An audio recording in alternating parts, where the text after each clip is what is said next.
Hai, Assalamualaikum warahmatullahi wabarakatuh. Perkenalkan, nama saya Atika Suri. Saya salah satu mahasiswi D4 Keperawatan Poltekkes Kemenkes Palembang.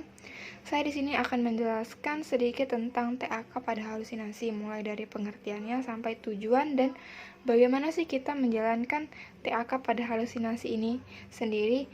Untuk lebih lanjut, mari kita simak penjelasan berikut. Baiklah, mulai dari yang pertama kita akan membahas TAK itu terlebih dahulu.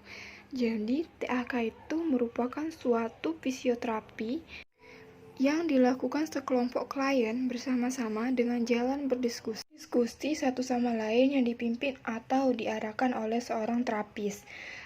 Sebagaimana menggunakan aktivitas sebagai stimulus dan terkait dengan pengalaman dan atau kehidupan untuk didiskusikan dalam kelompok. Kemudian masuk pada halusinasi itu sendiri, yaitu di mana halusinasi adalah salah satu gejala gangguan sensoris persepsi yang dialami oleh pasien dengan gangguan jiwa. Nah, pasien ini merasakan sensasi berupa suara, penglihatan, pengecapan, perabaan, atau penghidupan tanpa stimulus yang nyata. Nah, penyebab munculnya halusinasi ini sendiri diakibatkan oleh berbagai faktor, seperti gangguan kejiwaan seperti Parkinson, skizofrenia, bahkan gangguan saraf pada otak, dan juga bisa disebabkan oleh terlalu banyaknya mengkonsumsi alkohol dan obat-obatan terlarang. Hal itu juga bisa muncul diakibatkan oleh cedera kepala berat. Kemungkinan pasiennya pernah mengalami kecelakaan. Nah, di sini ada macam-macam halusinasi, yaitu ada pendengaran, penciuman, penglihatan, pengecapan, dan peraba. Setelah kita mengenal TAK dan halusinasi itu secara umum, maka kita akan lanjut ke tujuan umum dari TAK ini, ialah pasien mempunyai kemampuan untuk menyelesaikan masalah yang diakibatkan oleh paparan stimulus kepadanya. Adapun tujuan khusus dari TAK ini, yaitu terdapat 5 poin.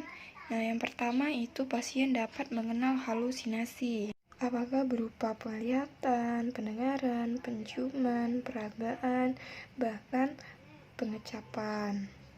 Nah, poin yang kedua yaitu pasien dapat mengontrol halusinasi dengan bercakap-cakap dengan orang lain.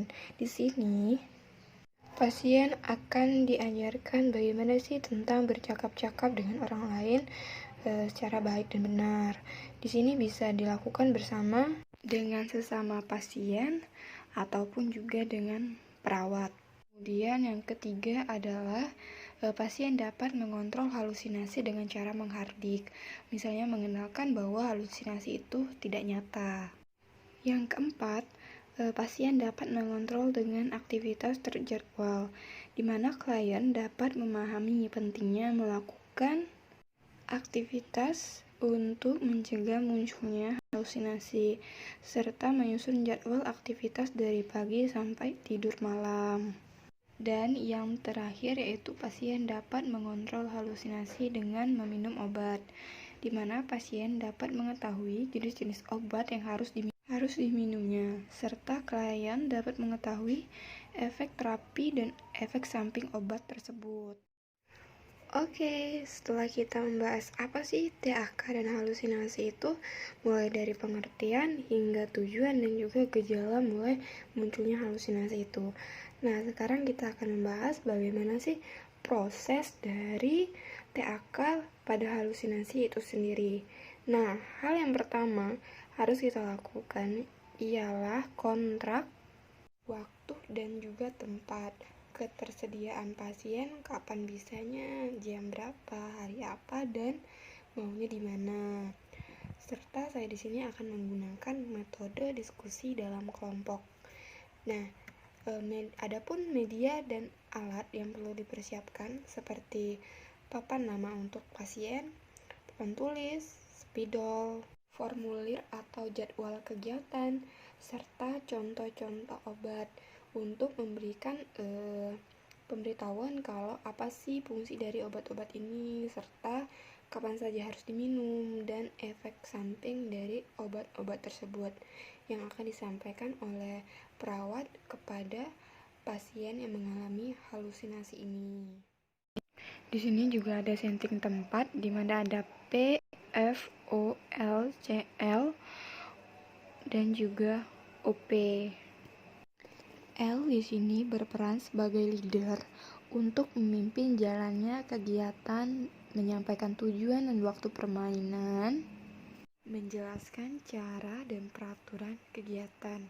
Di sini ada CL yang dimana itu CEO leader yang membantu tugas leader, menyampaikan informasi dari fasilitator ke leader, mengingatkan leader tentang kegiatan, serta bersama leader menjadi contoh kegiatan. Kemudian ada O berperan sebagai observer untuk mengobservasi jalannya acara, mencatatnya jumlah klien yang hadir, dan mencatat perilaku verbal dan nonverbal selama kegiatan berlangsung, mencatat tanggapan-tanggapan yang dikemukakan oleh klien.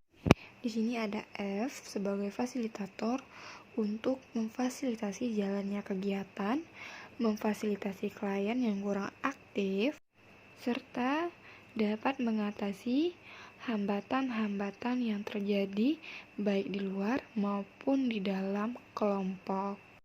P di sini ialah sebagai pasien, ini mana pasien ini telah memenuhi kriteria seperti riwayat halusinasi.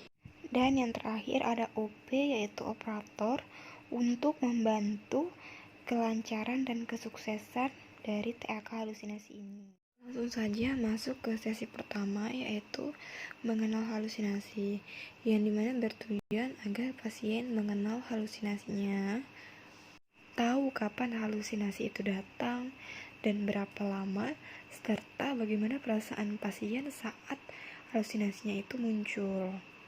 Masuk ke langkah-langkahnya, yaitu pertama itu ada persiapan, di mana perawat memilih pasien sesuai dengan kriteria dan juga membuat kontrak dengan pasien dan mempersiapkan alat dan tempat untuk dilakukannya TAK halusinasi ini. Masuk ke langkah yang kedua yaitu orientasi, di mana perawat mengenalkan diri, menyapa, serta menanyakan perasaan pasien hari ini. Di tahap ini juga perawat menjelaskan kontrak kerja, tujuan dari dilakukannya TAK halusinasi ini dan berapa lama akan dilakukannya. Masuk ke langkah yang ketiga yaitu langkah kerja, di mana perawat akan menjelaskan nama serta nama panggilannya dan meminta masing-masing pasien untuk memperkenalkan dirinya secara berurutan.